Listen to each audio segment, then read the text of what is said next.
এখনো জাতীয় নির্বাচন কমিশন 18তম লোকসভা নির্বাচনের নির্ঘণ্ট প্রকাশ করেনি। ফলে তার অপেক্ষা না করে শিলিগুড়িতে দেয়াল লিখনের ভেতর দিয়ে গেরুয়া শিবির শুরু করলো ভোটের প্রচার। পদ্মের গায়ে রং তুলি বোলালেন দার্জিলিংয়ের সাংসদ রাজু বিস্ত। এদিন ওই দেয়াল লিখন উপলক্ষে উপস্থিত ছিলেন দলের নেতাকর্মীরাও। সোমবার শিলিগুড়ি শহরে চার্চ রোডের একটি দেয়ালে বিজেপির পক্ষ থেকে দলের প্রতীক পদ্ম ফুল আঁকা হয়। সেই সঙ্গে তৃতীয়বার মোদী সরকারের উত্থানের কথাও তুলে ধরা হয়। আবার এর পাশাপাশি বিজেপির জয় নিয়ে আশাবাদী সাংসদ রাজু বিস্ত নিজের প্রার্থী পদ নিয়েও ইঙ্গিত দিলেন। রাজু বিস্ত জানান, দেয়ালে নাম লেখার চেয়ে গুরুত্বপূর্ণ মানুষের মনে নাম লেখানো, আর সেটা ইতিমধ্যেই সম্পন্ন হয়েছে। তিনি জানান, মোদী সরকার আবারও জয় পাবে, সেই সাথে তিনিও আবার মানুষকে সেবা করার সুযোগ পাবেন। আর তার কথার ভেতর দিয়ে স্পষ্ট হয়, এবার দার্জিলিং লোকসভা আসনে বিজেপির প্রার্থী হচ্ছেন রাজু বিস্ত, যিনি গত নির্বাচনেও জয়ী হয়েছিলেন একই আসন থেকে। তবে দলের পক্ষ থেকে এ ধরনের কোনো নাম প্রকাশ নিয়ে কোনো ইঙ্গিত এখনো পর্যন্ত নেই। অন্যদিকে বেশ কিছুদিন যাবৎ শিলিগুড়িতে শোরগোল পড়ে গিয়েছিল দার্জিলিং লোকসভা আসনে বিজেপির প্রার্থী কে হবে, কারণ রাজু বিস্তের লোকসভা আসনেই বিজেপির একাংশ নেতাকর্মীদের সাথে নিয়ে ওই জেলা সফরে আছেন প্রাক্তন বিদেশ সচিব হর্ষবর্ধন শ্রীংলা। এ বিষয়টিকে সেভাবে গুরুত্ব দিতে নারাজ বর্তমান সাংসদ রাজু বিস্ত।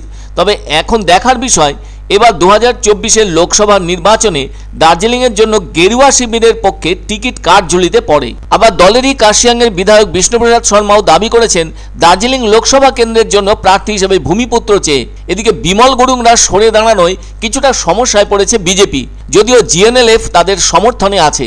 এছাড়া কোনো আঞ্চলিক দল আপাতত বিজেপির পাশে নেই। এদিকে আবার প্রাক্তন বিদেশ সচিব দার্জিলিংয়ের ছেলে, তাহলে কি শ্রীংলার প্রার্থীপদ পাকা হতে পারে? দানা বেঁধেছে এমন প্রশ্ন। গত শুক্রবার কিন্তু রাজু বিস্ত কালিম্পংয়ে প্রাক্তন বিদেশ সচিব হর্ষবর্ধন শ্রীংলার নাম না করে সংবাদ মাধ্যমকে জানিয়েছিলেন, কেউ নিজেকে প্রার্থী হিসেবে দাবি করলেই তো প্রার্থী হওয়া যায় না। তাছাড়া দলের প্রার্থী তালিকা চূড়ান্ত করবেন কেন্দ্রীয় নির্বাচন মণ্ডলী। এদিকে কোনোভাবে চুপ করে বসে নেই প্রাক্তন বিদেশ সচিব।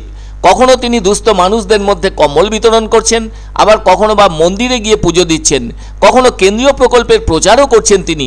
তাই এই মুহূর্তে দার্জিলিংয়ের প্রার্থী কে হবেন তার জন্য অপেক্ষা ছাড়া আর কোনো উপায় নেই। ऐसा तीसरी बार मोदी जी को प्रधानमंत्री बनाना है और तीसरे टर्म भारत का प्रधानमंत्री मोदी जी होंगे, ये हिंदुस्तान की 140 करोड़ जनता ने तय कर लिया है।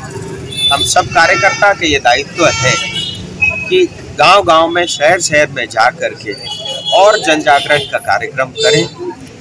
ये स्वाभाविक रूप से हर बार जब भी इलेक्शन आता है, एक पॉलिटिकल पार्टी के नाते ये हमारे कार्यक्रम का हिस्सा है। लेकिन सच्चाई ये है कि जो देश आज़ाद होने के बाद 65 वर्ष तक जो कार्य नहीं हुए, रुके रहे, वो मोदी जी के नेतृत्व में पूरा हुआ है। चाहे वो 370 हो, ट्रिपल तलाक हो या राम मंदिर का बनना हो। और तीसरा टर्म मोदी जी का और भी बड़ा होगा, और भी महत्वपूर्ण जो है देश के हित में, राष्ट्र के हित में डिसीजन लिए जाएंगे और लोगों के सपने और लोगों के एस्पिरेशन तीसरे टर्म में पूरे हो जाएंगे। और हम सब कार्यकर्ता, विशेष करके इस बार महिला और युवा बढ़ चढ़ के इस कार्यक्रम में, इस चुनाव में हिस्सा लेगा। और हमने ये तय कर रखा है, इस बार 400 पार, यानी मोदी जी के नेतृत्व में 400 के पार एनडीए की सीटें होंगी, और जो है जिसके कारण देश में बड़े बड़े निर्णय आसानी से ले पाए।